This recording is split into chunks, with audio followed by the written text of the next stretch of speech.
પણ વ્યક્તિની ઓળખાણ એ મુખ દ્વારા થાય। તમે કોઈનું પણ ચિત્ર બનાવો કે બતાવો, કોઈનામાં મુખ ન હોય તો પરિચય ન થાય। એમ શ્રી વલ્લભ સાક્ષાત ભગવદ મુખારવિંદ સ્વરૂપ છે। ભગવત મુખારવિંદમાં લૌકિક સુધા વિરાજે છે। પુષ્ટિ પ્રભુમાં અને લીલા પરિકરમાં એ સુધાના સંબંધથી રસાત્મકતા પ્રગટ થાય છે। માટે આપ વિનંતી કરે છે કે એ સુધા સ્વરૂપે આપ મારા મસ્તક પર બિરાજો, જેથી આપની અનંત લીલાઓનો અનુભવ કરી શકો।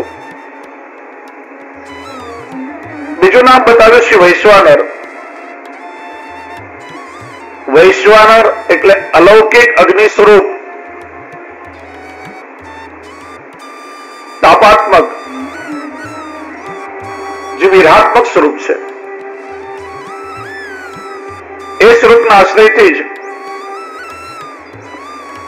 પ્રભુના વિપ્રયોગનો અનુભવ થશે અને અલૌકિક સ્વરૂપ અને લીલાઓનો અનુભવ થશે। શ્રી હરિરાયજી વિનંતી કરે છે કે એ તાપાત્મક સ્વરૂપ મારા મસ્તક પર બિરાજો, મારા હૃદયમાં બિરાજો, જેનાથી આપને અલૌકિક અનંત લીલાઓનો અનુભવ કરી શકો।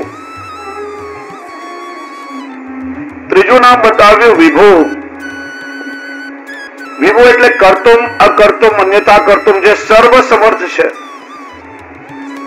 જે વ્યાપક સત્તાવાળા છે।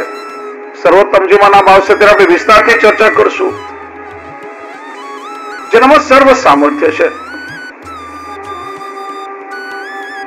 જો પૂતના સર્વ પ્રકારે દુષ્ટ હતી, કર્મથી પણ દુષ્ટ છે, સ્વરૂપથી પણ દુષ્ટ છે અને સ્વભાવથી પણ દુષ્ટ છે, છતાં પણ ઠાકોરજીએ એના પર કૃપા કરીને લીલામાં અંગીકાર કરી, એ જીવનો ઉદ્ધાર કર્યો। એટલે વ્યાપક ધર્મ વાળા છો, કંઈ પણ કરી શકવા માટે સમર્થ છો। જેમ પ્રભુના રોમ રોમમાં અનેક બ્રહ્માંડ બિરાજે છે। તમદ્ભુતમ બાલકમ ચતુર્ભુજમ, શ્રી મહાપ્રભુજીની વ્યાખ્યા કરી, બાલકમ બાલે બાલેકમ, જેમના રોમ રોમમાં અનંત બ્રહ્માંડ બિરાજે છે, એવા શ્રી ગોવર્ધનધર આપની ભીતર બિરાજે છે। એટલા માટે વ્યાપક ધર્મથી આપનામાં સામર્થ્ય છે કે પોતાના નિજ પરિકરના હૃદયમાં પ્રભુની અનંત લીલાઓ પ્રગટાવી શકે। એવા શ્રી વલ્લભ કૃપા કરીને મારા મસ્તક પર બિરાજો। ખૂબ અલૌકિક વિનંતી કરી છે। વૈષ્ણવો, આ સર્વોત્તમ એક ગોળ લીલારસનો સાગર છે। આ સાગરમાં ડૂબકી મારવાનું સામર્થ્ય નથી, પણ જે દિવસો આપણને મળ્યા છે, કિનારે બેસીને આપણે છપછપિયા કરવાનો પ્રયત્ન કરશું, કંઈક આચમન કરવાનો પ્રયત્ન કરશું। ડૂબવાનું સામર્થ્ય બધામાં ન હોય,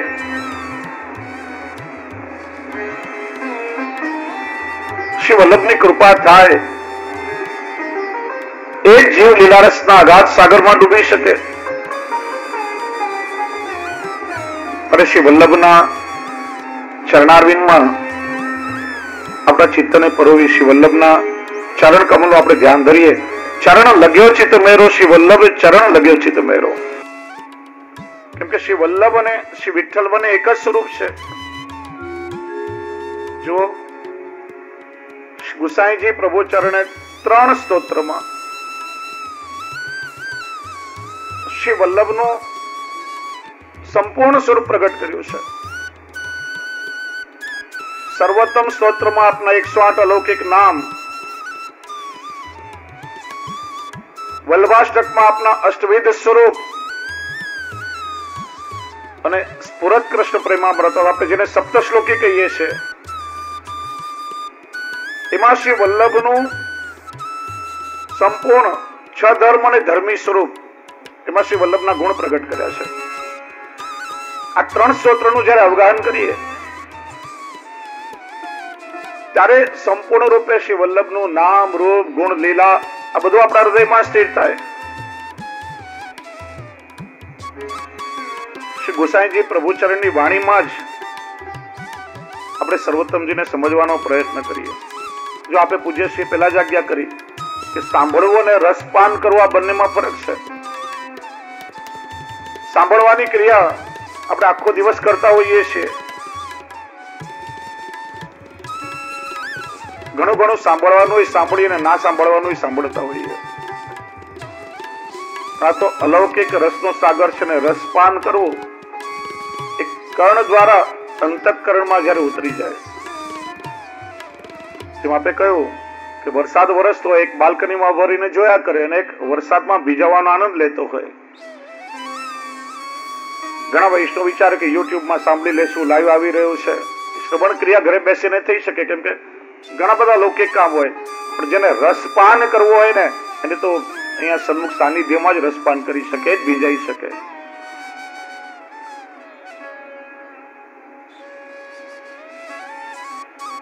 ભાવુક શ્રોતાજનો ભાવન ચતુરાનવય ભાવુકા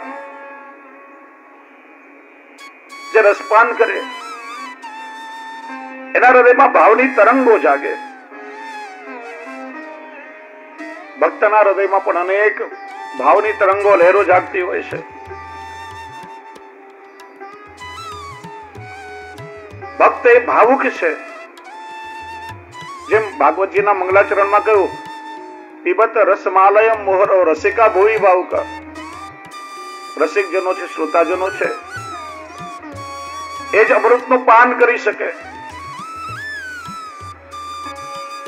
શ્રી મહાપ્રભુજી સુબોધજીમાં આજ્ઞા કરે છે, બહિસ્થિતસ્ય પદાર્થસ્ય અંતર્નિવેશનમ પાનમ. જે બહારની વસ્તુ છે એ કર્ણ દ્વારા હૃદયમાં અંતઃકરણમાં પહોંચાડવું એનું નામ પાન છે. એટલે કેવલ 7 દિવસ શ્રવણ ક્રિયા નહીં, પણ આપણે સર્વોત્તમજીનું રસપાન કરીશું.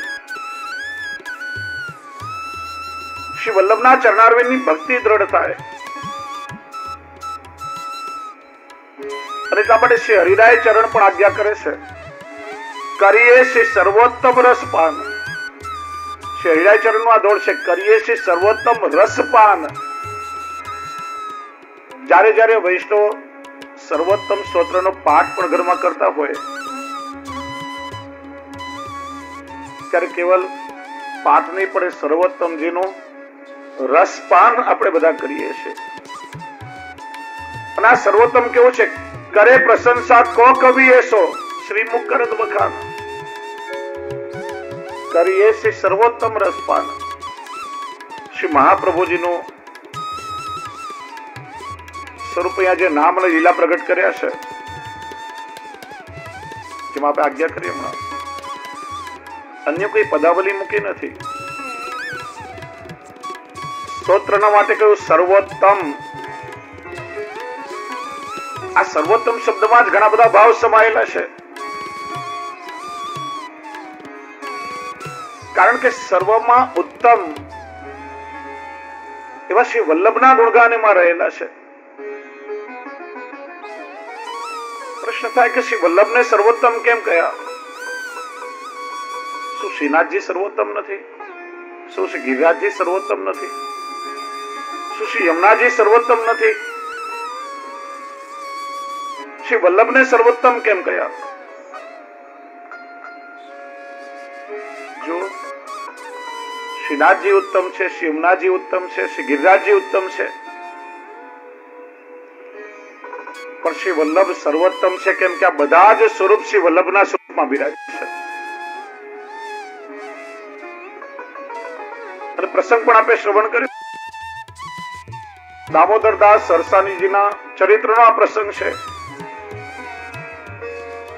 શ્રી મહાપ્રભુજી ને શ્રી દમલાજી જેમ તાણો અને વાણો એકબીજામાં ગુતાયેલા હોય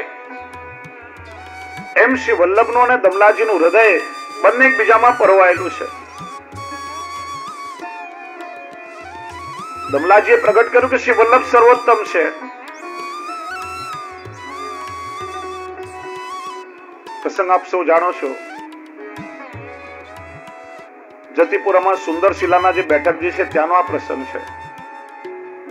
આપણે દર્શન કરવા જઈએ તો પાછળ ચિત્ર પણ એમાં બિરાજે છે. ત્યાં તળેટીમાં દમલાજીના ગોદમાં મસ્તક રાખીને શ્રી વલ્લભ પોઢ્યા હતા. જેમ ચકોર ચંદ્રમાની ચાંદનીનું પાન કરે એમ અનિમેષ દમલાજી શ્રી વલ્લભના મુખારવિંદનું રસપાન કરી રહ્યા હતા. દમલાજીના કર્ણમાં અચાનક છમ છમ છમ મધુર ધ્વનિ સંભળાયો. સુંદર વેણુનાદ સાંભળ્યો. જોયું આપે તો લટકાલી ચાલે પ્રભુ વેણુનાદ કરતા કરતા ત્યાં પધારી રહ્યા હતા. દમલાજીએ વિચાર્યું, પ્રભુ પધાર સાહેબ વેણુનાદ કરી રહ્યા છે, તો નટખટ છે. શ્રી વલ્લભ જાગી જશે, આપને પરિશ્રમ થશે. દમલાજી હાથનો ઈશારો કર્યો, સમજાવો પ્રભુ આપ અભી યહાં મત પધારો. रंगीला श्रीनाथ जी आ गया कि गमला में तो श्री वल्लभ को मिलने के लिए आयो हूं. मेरे स्वामी अभी पौड़ रहे हैं, आप यहां पधारोगे तो आपके नुपुर और वेणु के नाद से मेरे स्वामी जाग जाएंगे. आप वहीं खड़े रहो. प्रभु पण भक्त वत्सल છે. દમલાજીના હૃદયનો ભાવ જાણતા હતા, એમની અનન્યતા જાણતા હતા. ઠાડા રહ્યા, પ્રતીક્ષા કરવા લાગ્યા. એટલામાં શ્રી વલ્લભના નેત્ર ખુલ્યા. દૂર તારા શ્રીનાથજીના સ્વરૂપના દર્શન કર્યા, આકુળ વ્યાકુળ થઈ ગયા.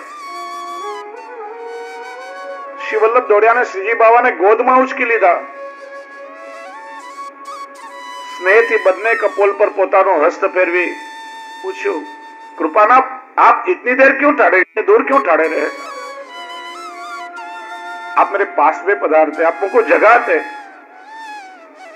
आप मेरे पास से पधारते, मैंने केम पे जगाड़ियो नहीं, दूर केम ठाड़ा रहा? श्रीनाथ जी आगे के वल्लभ में तो आयो है तो आपसे मिलने के लिए, आपने मड़वा माटे आवे तो पर क्या करूं? दमला ने मुझको दूर रोक दियो. श्री महाप्रभु जी करुणा थी मीठो टपको आप्यो. दमला ये तेने कहा कियो? प्रभु को दूर ठाड़े रखे, प्रभु ने दूर उभा रखा. दमला जी क्यों? कृपानाथ आपकी निद्रा खुल जाती तो? अरे निद्रा खुल गई तो कहा हो, तो प्रभु को तो श्रम नहीं हो तो? वो सुंदर विनंती करी दी गई थी, कृपानाथ दान बढ़ो के दाता बढ़ो. અને ક્યાં શ્રીનાથજી ને ઓળખતા હતા? આપે અમારો પરિચય કરાવ્યો, જ્યારે બ્રહ્મ સંબંધ આપ્યો કે આ તમારા ઈષ્ટ છે, આ તમારા પ્રાણનાથ છે. અને શ્રીજી બાવાને અમારો પરિચય કરાવ્યો કે આ આપની નિકુંજનો એક જીવ છે, ત્યારે તમે શ્રીનાથજીને ઓળખ્યા છીએ. એ શ્રી વલ્લભ અમે તો આપને ઓળખીએ છીએ. અમારું તો સર્વસ્વ આપ છો. અમારા પ્રાણ કહો, અમારું જીવન ધન કરો, અમારો અંતરંગ આત્મા કહો, બધું आप છો. महाप्रभु दमला तो श्रीनाथ जी को कछु नहीं माने हैं. प्रभु श्रीनाथ जी को परिचय तो आपने करवायो है. श्रीनाथ जी तो दान है, दाता आप हो. दाता न हो तो दान कौन आपी सके? આગળ પણ ચર્ચા આવશે. સર્વોત્તમજી માં આપનું નામ છે અદેય દાન દક્ષ. અદેય જે કોઈ ના આપી શકે. અન્નદાન, વસ્ત્રદાન, ભૂમિદાન, દ્રવ્યદાન ઘણા બધા લોકો આપતા હોય. સામાન્ય દાતા ઘણા મળે લૌકિકમાં, પણ જે દાન આપવાનું કોઈનામાં સામર્થ્ય નથી, એ સ્વયં શ્રીજી બાવાના સ્વરૂપાનંદનું દાન શ્રી વલ્લભે કૃપા કરીને આપ્યું છે. અને એટલા માટે આપ સર્વોત્તમ છે. જો શ્રીજી બાવા સંયોગનું દાન કરે છે, શ્રી સ્વામીજી વિપ્રયોગનું દાન કરે છે, અને શ્રી વલ્લભ જયારે કૃપા કરે સંયોગ અને વિપ્રયોગ બંનેનું દાન કરે. એટલા માટે શ્રી વલ્લભ સર્વોત્તમ છે. શ્રી વલ્લભમાં 3 સ્વરૂપ બિરાજે છે. સ્વયં ઠાકોરજી સ્વરૂપ, સ્વયં સ્વામીજી સ્વરૂપ અને આ બંનેના ઉભય ભાવાત્મક લીલાના સાક્ષી સ્વરૂપ શેરીરાયજી આજ્ઞા કરે, ગોડ ભાવ યહ સ્વામીની પ્રગટ કૃષ્ણ અવતાર.